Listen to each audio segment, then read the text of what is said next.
பத்திரிகை நண்பர்கள், தொலைக்காட்சி நண்பர்களுக்கு என்னுடைய இதயபூர்வமான வாழ்த்துக்களையும் நான் முதலே தெரிவித்துக் கொள்கிறேன். 2 நாட்களாக நீங்கள் படும் பாடுகள்,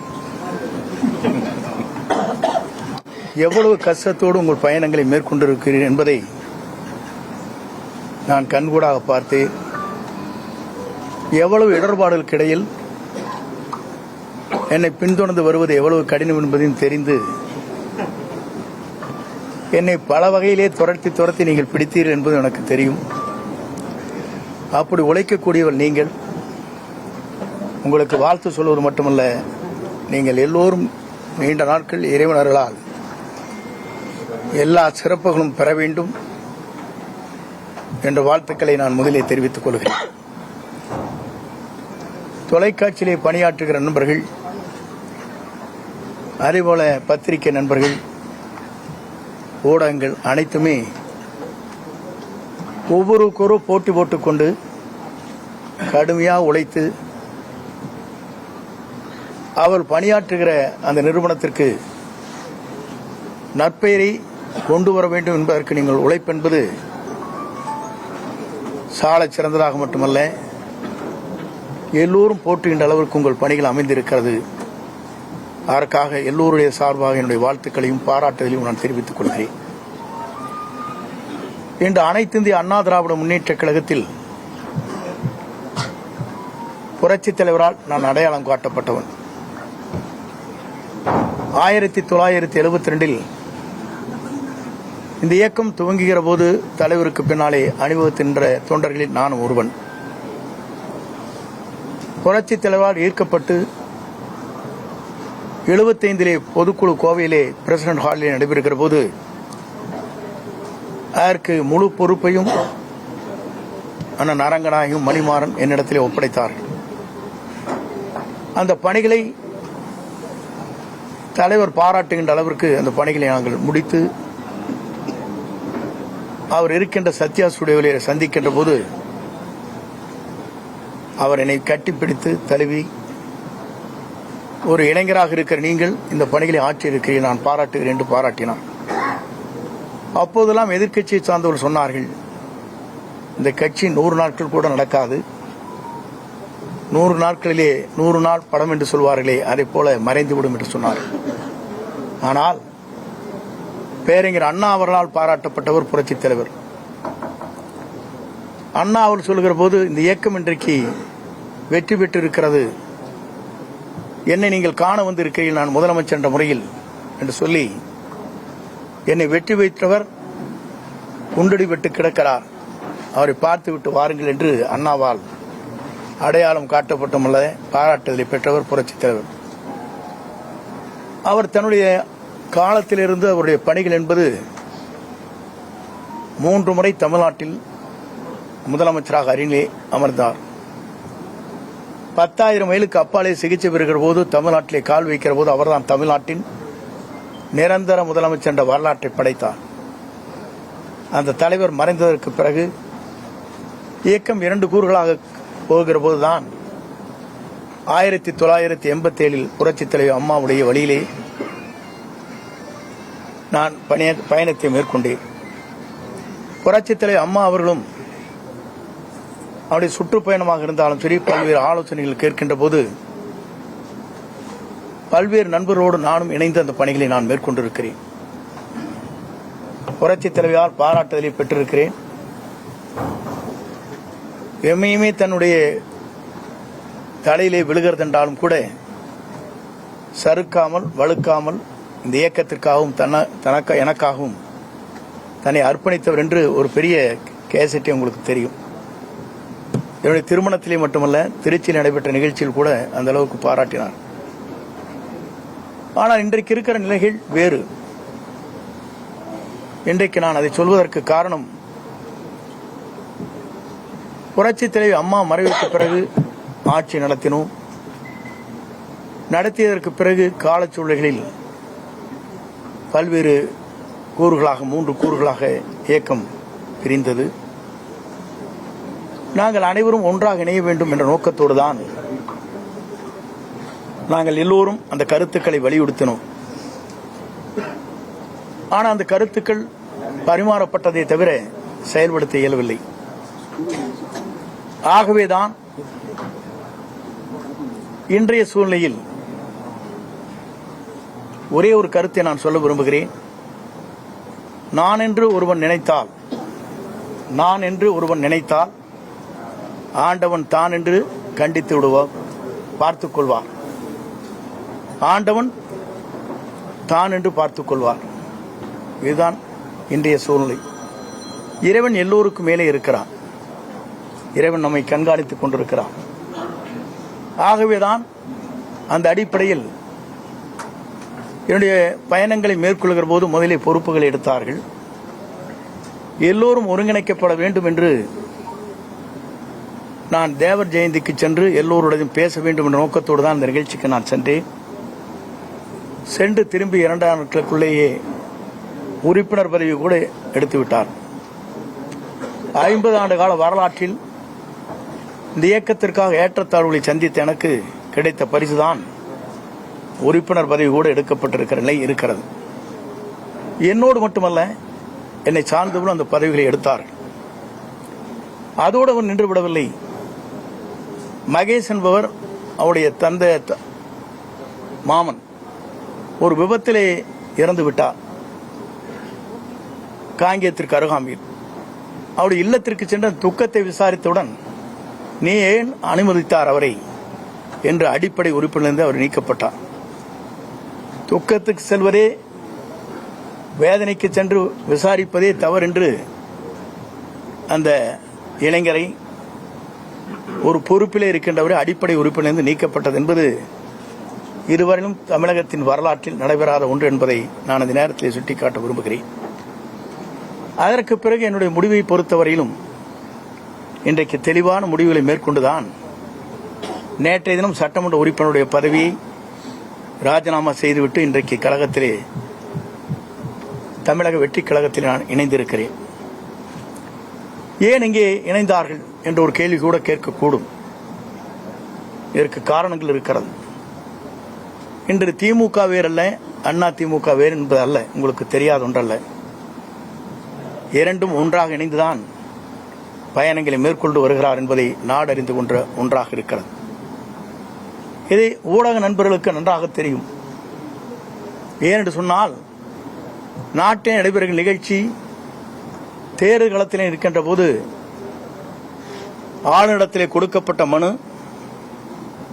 அதற்கு பிறகு நாங்கள் என்ன நடவடிக்கை மேற்கொள்கிறோம் என்று சொன்னதோடு சரி, அதற்கு பிறகு அவங்களுடைய பயணங்கள் எப்படி இருக்கிறது, எப்படி நடைபெறுகிறது என்பதை பத்திரிகை நண்பர்களுக்கோ மக்களுக்கோ நான் சொல்ல தேவையில்லை. ஆனால் என்னுடைய பயணத்தை பொறுத்தவரையிலும் ஒரு தூய்மையான ஆட்சி தமிழகத்திலே மலர்வதற்கு வெற்றி கழகம், இன்றைக்கு தமிழக வெற்றி கழகம் இளவல் நம்முடைய வெற்றி பயணத்தை மேற்கொண்டிருக்கிற விஜய் அவர்கள் ஒரு மாபெரும் இயக்கத்தை உருவாக்கி மக்கள் மனதிலே இடம்பெற்றிருக்கிறார். இங்கே வந்த பத்திரிகை நண்பர்களே அவருடைய குழந்தைகளை கேட்டால் சொல்லும். பள்ளிக்கு செல்கிற குழந்தையாக இருந்தாலும், கல்லூரிக்கு செல்கிற குழந்தையாக இருந்தாலும் கூட, அப்பா அம்மா இந்த முறை அவருக்கு ஓட்டளியுங்கள் என்று கேட்கின்ற நிலை தமிழ்நாட்டிலே பல்வேறு இடங்களிலே பல்வேறு செய்திகள் வந்து கொண்டிருக்கிற நிலை என்னிடத்திலே சொல்லியிருக்கிறார். என்ன காரணம்? ஒரு மாற்றம் தமிழகத்திலே வேண்டும். தமிழகத்திலே ஒரு புதிய மாற்றத்தை உருவாக்கப்பட வேண்டும். தமிழகத்திலே இவர் மட்டும்தான் ஆள வேண்டுமா?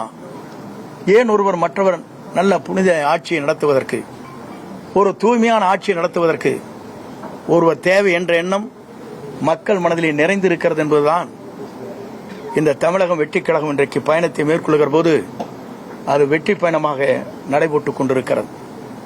குறிப்பாக இதை நான் சொல்வதற்கு காரணம், எல்லா நாடுகளிலும் எல்லா மாநிலங்களிலும் பல்வேறு மாற்றங்கள் உருவாகி கொண்டிருக்கிறது. டெல்லியை எடுத்துக்கொண்டாலும் கூட 2 கட்சிகள் தான் பெரிய கட்சி என்கிற போது அன்றைக்கு மாற்றங்கள் உருவாக்கப்பட்டது. ஆம் ஆத்மா வந்தது, ஆம் ஆத்மா சொன்னது. அதே நேரத்தில் பஞ்சாபிலே கூட காங்கிரஸ் 2 கட்சிகள் போட்டி போட்டுக் கொண்டிருக்கிற போது இடையிலே மற்றொரு கட்சி அங்கே வருகின்ற வாய்ப்பு அங்கே உருவாக்கப்பட்டது. இதையெல்லாம் நான் எதற்காக சொல்லுவேன் சொன்னால், மக்கள் மாற்றத்தை விரும்புகிறார்கள். ஒரு தூய்மையான ஆட்சி தமிழகத்திலே கொண்டு வர வேண்டும், ஒரு மாற்றங்கள் தேவை என்ற நோக்கத்தோடு தான் இந்த பயணங்களை அவர் மேற்கொண்டிருக்கிறார்கள். இந்த பயணம் என்பது உங்கள் தொலைக்காட்சி நண்பர்கள் மட்டுமல்ல, மக்கள் இன்றைக்கு முழு மனதோடு வரவேற்றிருக்கிறார்கள். வரவேற்பு மட்டுமல்ல, வெற்றியை சூடுவதற்கு காத்துக் கொண்டிருக்கிறார், நேரத்தை பார்த்துக் கொண்டுதான். ஆகவே 2026 என்பது மக்களால்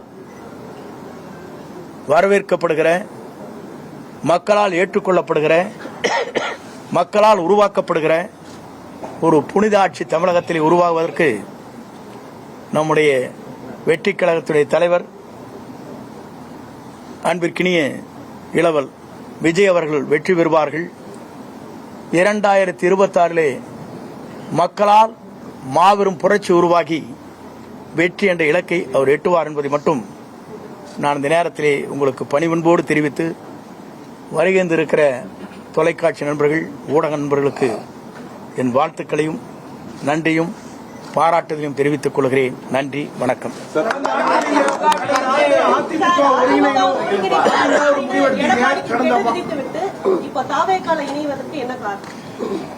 ஒருங்கிணைக்க வேண்டும் என்று கெடு விதிக்கவில்லை. நீங்கள் நன்றாக இந்த நான் பேசிய பேச்சுக்களை நீங்கள் கேட்டிருக்க வேண்டும்.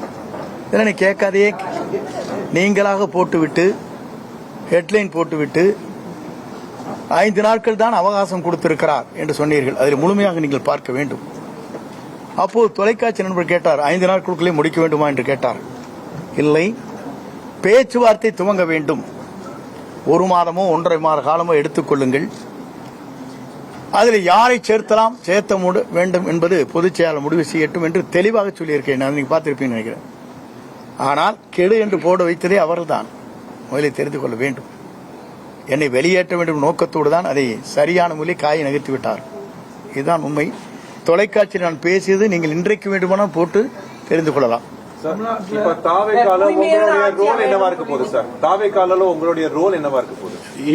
ஈவினிங் வந்து தலைவர் டிக்ளேர் பண்ணுவாரு. சோ அதுல தான் தெரிஞ்சு அதுதான் மாலை அது வந்து அறிவிக்கும். தூய்மையான ஆட்சி அமையணும். நீங்க ஜெயலலிதா அம்மையார் தலைமையிலையும் பங்கேற்று இருந்தீங்க. அந்த ஆட்சி தூய்மையான ஆட்சி இல்லையா? இல்ல நான் இல்லைங்க. அம்மா இருக்கும் வரை, தலைவர் இருக்கும் வரை தூய்மையான ஆட்சி நடைபெற்றது என்று சொல்ல நான் இல்லை என்று சொல்லவே இல்லையே. நீங்க அவங்களே அடுத்த சப்ஜெக்ட் போறீங்க. புனிதமான ஆட்சி அவங்க 2 பேரும் நடத்தினாலும் சொல்லியிருக்கேன். இல்ல நான் சொல்றது இருங்க. நான் சொல்றது இருங்க. நீங்க இருங்க. இல்லைங்க, நான் சொல்றது கேட்டுக்கணும். நீங்க வந்து தயவு செஞ்சு ஒவ்வொருத்தரை கேளுங்க, தனித்தனி கேளுங்க. நான் டைம் கொடுக்குறேன், ஒன்றும் பிரச்சனை இல்லை. அம்மா தலைவருடைய ஆட்சி இதான் நாங்கள் வந்தோம். அவங்க ஆட்சிக்கு பிறகுதான் நாங்கள் ஆட்சியிலே வந்தோங்கிறது உங்களுக்கு தெரியாதல்ல. அவர் அப்படி ஆட்சி நடத்தினால 5 முறை அவங்க ஜெயிச்சாங்க, தலைவர் 3 முறை ஜெயிச்சாங்க. அது புனித ஆட்சியிலேயும் நீங்க என்னகிட்ட கேள்வி கேட்டு மடக்கூடாது. நான் புனித ஆட்சி இல்லைன்னு சொன்னேன்னா, நீங்களாக ஒரு கேள்வி கேட்டு அதை பதிலாக பெற்று அதற்கு பிறகு பத்திரிகைகளை திரித்து போட்டி அது என்னையெல்லாம் டேமேஜ் பண்ணணும்னு நினைக்கிறேன். தயவு செஞ்சு நான் கேட்டுக்கிறேன்.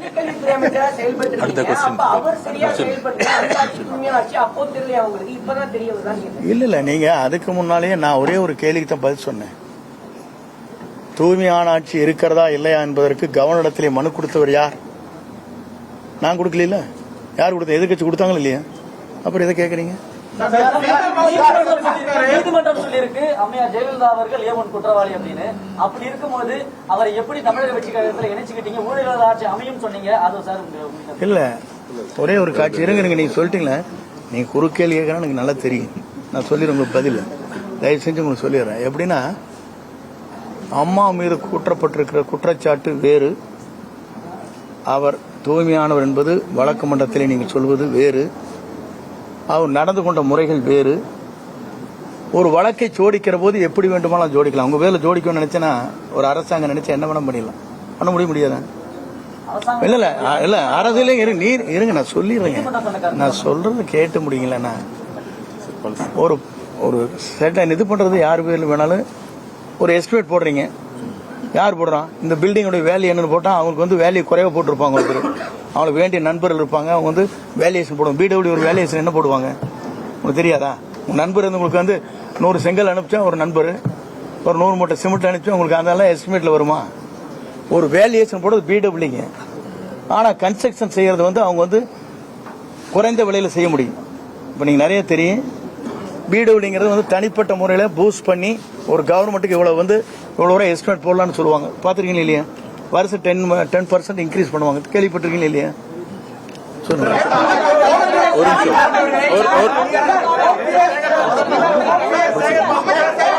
முடிச்சிடலாம்.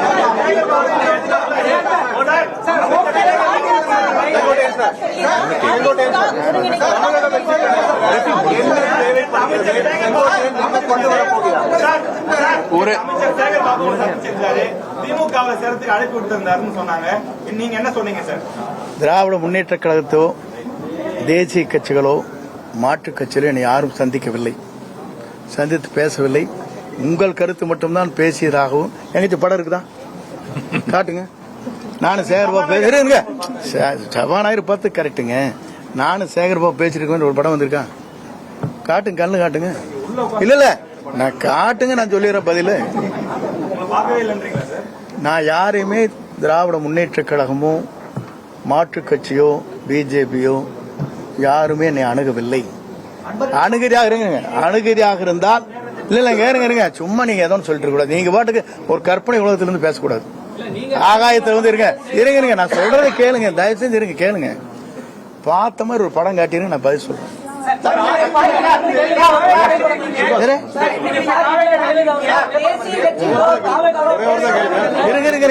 இருங்க நீங்க என்ன சொல்றீங்கன்னா, இது ஜனநாயக கட்சி, யாரை வேண்டுமானாலும் தங்களுடைய விருப்பப்பட்டவரை படத்தை வைத்துக் கொள்வது ஆட்சேபனையே கிடையாது. நான் படத்தை வைக்காத மாத்தி போட்டோம், இன்னைக்கே மாறிட்டியே டபுள் அடிக்கிறியான்னு கேட்பேன். நீ இதையும் சொல்லுவேன். நீ அவங்க இருங்க, நான் பேசுகிறேன். ஏயா இருங்க நீங்க ஒருத்தர் சொல்றேன், ஒருத்தர் பேச கூட்டீங்க. இருங்க, நீங்க என்ன சொல்லுவீங்க? இன்னைக்கே அந்த படத்தை மாத்திருந்தா இவரெல்லாம் என்ன பெரிய தியாகி, இவர் என்ன வந்து கொள்கை பிடிப்பவர், ஒரு நிமிஷத்துக்கு ஒரு கட்சி மாறிட்டு படத்தையும் கூட மாத்திட்டு போட்டாருப்பீங்க. இந்த வேஷ்டி கட்டினதே மாத்தின காரணமே கேஸ் போட்டாங்க பேர்ல, வேஷ்டி கட்டக்கூடாதுங்கிறக்காக மாத்தினேன். புரியுதுங்களா? படத்தை வச்சு கூட அவங்க சொல்லவே இல்லை. யார் படத்தை வேண்டுமானாலும் வைத்துக் கொள்ளலாம். இன்றைக்கு புரட்சி தலைவர் படமும் அண்ணா படமும் அவருடைய வண்டியிலே எப்படி அலங்கரித்து வரப்படுகிறது, இந்த வண்டியில் எப்படி வருது நீங்க பாத்துக்கணும். 54 வருஷம் கட்சி தொடங்குறதுல இருந்து இங்க இருக்கீங்க. இன்னொரு கட்சிக்கு போறதுக்கு மனதளவுல தயாராயிட்டீங்களா? இல்ல நான் சொல்றது கேளுங்க. ஒரு இயக்கத்திலே நான் பணியாற்றுவது, முழுமையாக அந்த இயக்கத்தில் இருக்கும் வரை அடிக்கடி நல்லா ஜம்ப் பண்ணல பண்ணிருக்கேன்னா, தினவர் கட்சிக்கு போயிருக்கேன்னா நான் கோரேன். இன்னைக்கு வந்ததுக்கு காரணமே ஒரு புதியமான ஒரு மாற்றத்தை உருவாக்குவதற்கு ஒரு பயணத்தை மேற்கொண்டிருக்கிறார்கள்.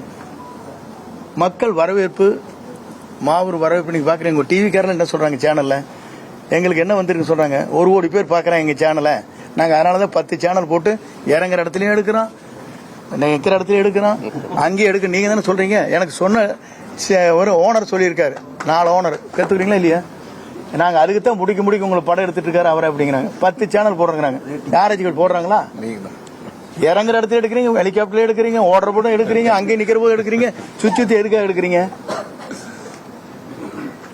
அப்ப வந்து மக்கள் வந்து வரவேற்கிறாங்க நோக்கம் தானே அது. இல்ல வெளிப்படைத்தன்மை இல்ல, வேற இருங்க வெளிப்படைத்தன்மை இல்லைன்னு சொன்னா டெல்லி எடுத்துக்க வேண்டியதானே? டெல்லியில் வெளிப்படைத்தன்மையோட வந்தது காருக்குள்ள, அதெல்லாம் எடுத்து காட்ட வேண்டியதானே?